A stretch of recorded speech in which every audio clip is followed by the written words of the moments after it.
One of the first experiences that was shared with me in an interview as part of my PhD research involved a young Australian woman. She lives in supported accommodation with 9 other people who, like her, have cerebral palsy. She uses an electric wheelchair for mobility and a speech generation device to assist with communication. She described a time in bed with her lover, who also had complex communication needs. He was reluctant to touch her when she requested him to. She suspected that he was frightened that he could hurt her if he attempted to fondle her. She added that his reluctance could also relate to fear of his overprotective parents. Being in bed, they did not have access to their AAC devices, leaving them to communicate with body language including hand and facial gestures. Their severe cerebral palsy added additional challenges. Their struggles were not only in bed, but they also encountered pity from parents and friends who asserted that she was bad for him.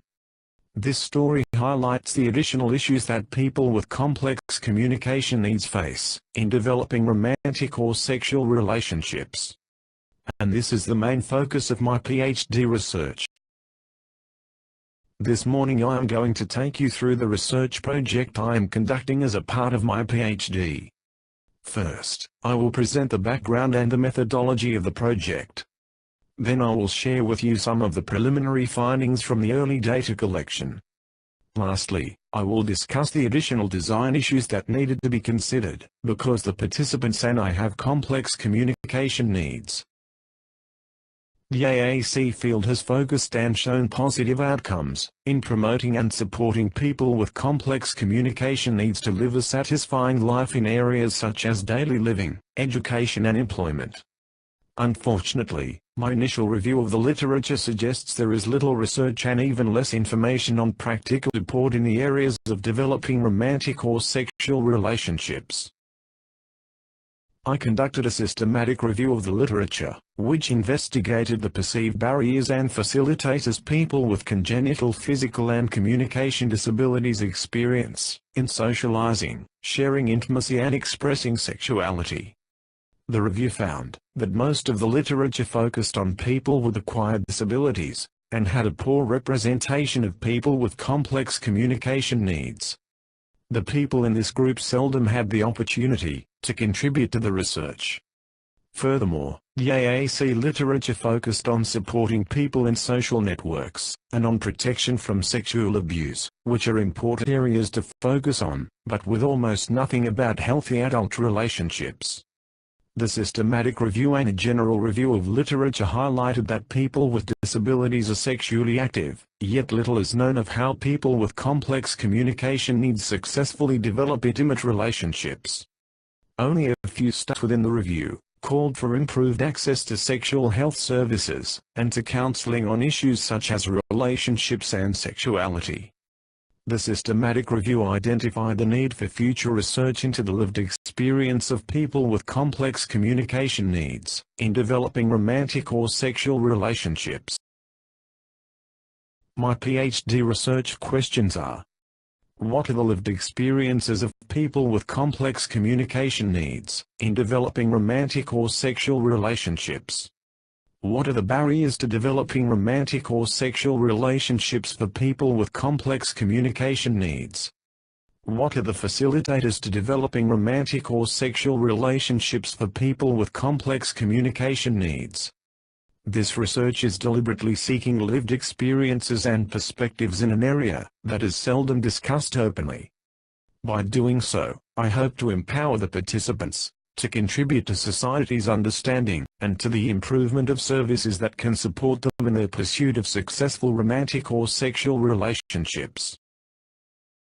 This research uses a critical hermeneutics phenomenological approach which aims to provide a deeper understanding of experiences of people with complex communication needs in developing romantic or sexual relationships. It assists in discovering the cultural norms and the power struggles people face.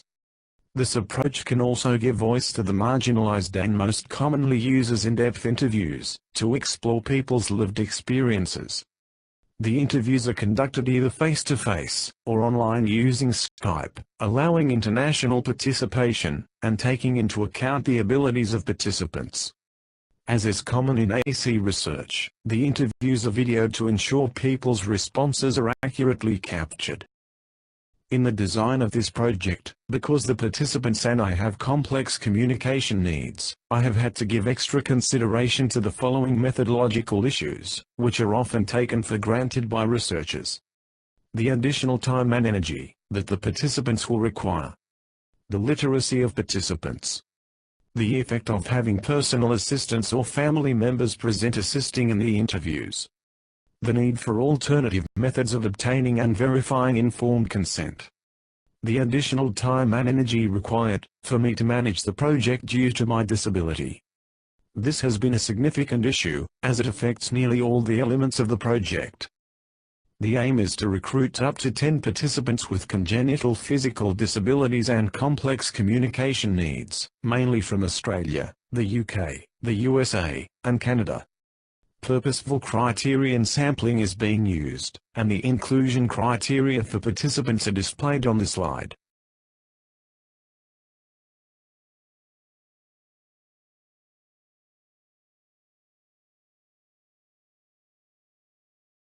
The aim is to recruit up to 10 participants with congenital physical disabilities and complex communication needs, mainly from Australia, the UK, the USA, and Canada.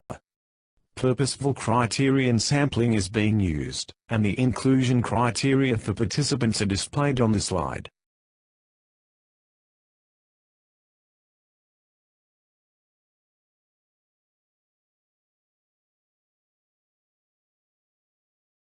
As mentioned above, the ability of participants to provide informed consent is assessed at the commencement of the interview. They are asked 5 simple questions adapted from the study of Ballandin, Berg, and Waller, 2006, requiring yes-no responses testing their knowledge from the participants' information sheet of the study. This is followed by questions regarding living arrangements and social interactions. The main part of the interview consists of the participants describing several different experiences when they have attempted to develop romantic or sexual relationships. A few examples of these experiences could be the first time meeting their potential partner, a particular date, when a friendship developed into something more, or a sexual encounter. The guiding questions to explore these experiences are based on the International Classification of Functioning, Disability and Health components. Interviews can be over several sessions to suit the participant. After the interview, participants receive transcripts to review and amend. On the screen there are some examples of interview questions.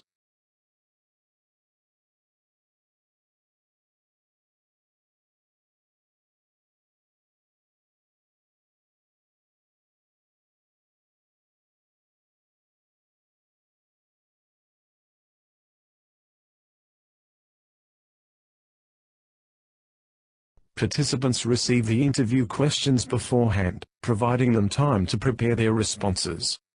I conduct the interviews myself using a combination of my communication device and my own speech. My academic support worker assists with communication. The following slides contain the preliminary findings, based on the 3 interviews. All 3 participants have cerebral palsy ranging from medium to severe, and have mild to severe dysarthric speech. 2 participants used dedicated speech-generating devices for their communication. The third had used a speech-generating device, but found it not suitable for his lifestyle and now uses a simple iPad app which allows him to write what he wants to communicate. In the interviews he mostly communicated using a standard keyboard to type into Skype, while the others used a communication assistant. They all live either in supported accommodation, or independently with live-in volunteers, and are all sexually active, with a wide range of sexual expressions. 2 are involved in advocacy for advancing the rights of people with disabilities, and the third is involved in a sport that is popular among people with cerebral palsy. There were 4 main experiences discussed in the interviews. 3 of these experiences were specific events. These were sex in bed, physical time together out of wheelchairs, and petting in a swimming pool. The 4th experience explored a relationship with an ex-partner across several locations. I have used the ICF components to identify the barriers and facilitators emerging from the interviews. The barriers identified fall into two ICF components. These are first, activities and participation, and second, environmental factors. One barrier common across all three interviews was the communication issue of AAC devices not being accessible in bed.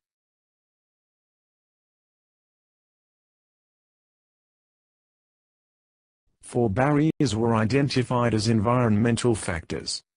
Wheelchairs can be barriers for physical closeness, especially when both partners use wheelchairs.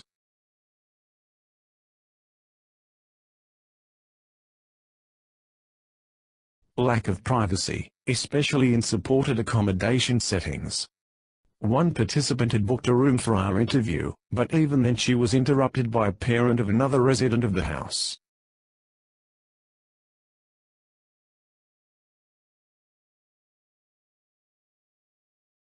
One participant reported being excluded from sex education in a mainstream school.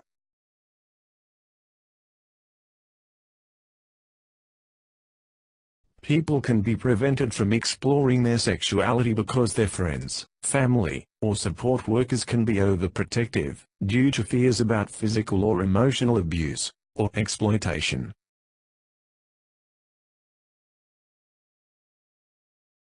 The facilitators identified fall into the same two ICF components: activities and participation, and environmental factors. As I mentioned earlier, access to AAC devices while in bed has been identified as a communication issue.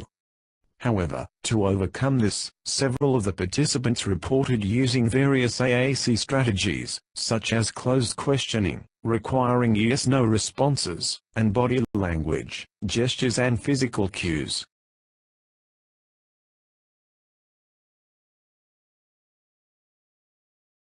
Three facilitators were identified as environmental factors. Friends and support workers were identified as facilitators, in assisting people to develop relationships. One of the participants mentioned that she needed a friend to assist her into bed before her male friend joined her.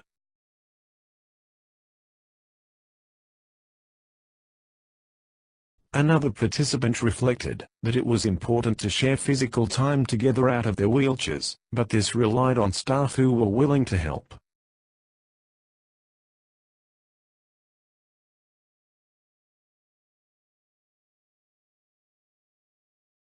As mentioned in the opening story, the couple found it invaluable to be able to access a relationships counselor who could both accommodate their modes of communication and assist them to address issues within their relationship.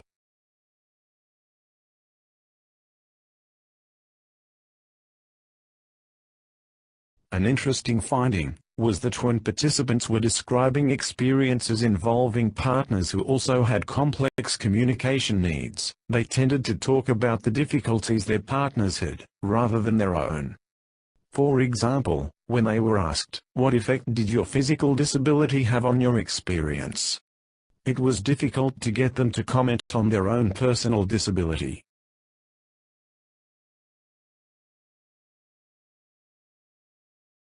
Before I conclude, I would like to share three significant methodological issues which have come to light at this stage of the research.